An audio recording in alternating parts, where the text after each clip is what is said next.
ګرانو کتونکو سلامونه کوم. ملب خان شیرپا ویلفیر فاونډیشن د دغه بېوسه خلکو سره د خپل وس مطابق کومک او مرسته کوي. داسې کومه زنانه چې موجوده ده، 3 لوریانې 2 زامن دي، مجبوره ده، دلته د کلونو راسې راځي، بیا راغلی چې کور کې څه نشته دي.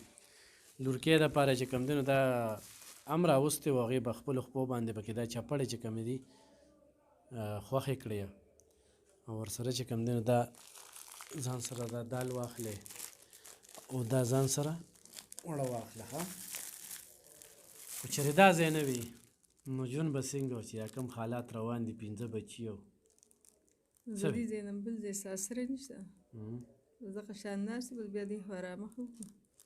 په شکر دې ځای نه تش نه وتلی، هر څه چې بس ځان سره یوسو. دا سوی غوړي م راله راکړه، نشته کور کې، چیني م نشته، نور هم د خوراک څه نشته.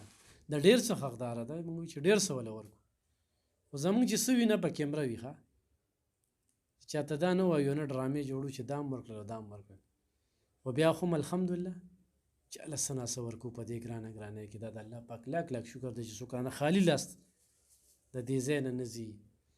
نو به دغه اوړه دي خورئ به نو بس په دې م خوشحاله اوړه ډېر ګران شو بیا. ښه، الله دې څه ښه وکړي، الله دې ودان و آباد لره شي. بس دلته راشو، دلته مخ ته اړولو ځای م نشته، ځکه دې خوا راشو، بس دې ځای نه یوسي بیا.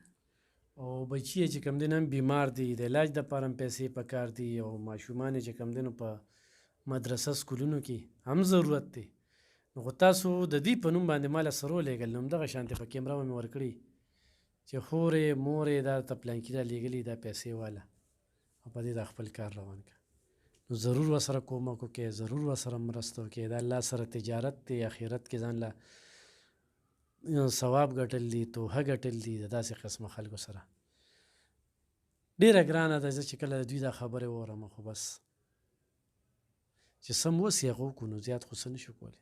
نو ضرور کومک وکړئ چې یو ښځې ته کور کې 3 پېغلې لوریانې وي، 2 ورته ماشومان بچي وي، پکې سکولونه هم وي، داخلې مدرسو ته هم ځي، نور هم ډېر ارمانونه وي چې کپړې پیزار.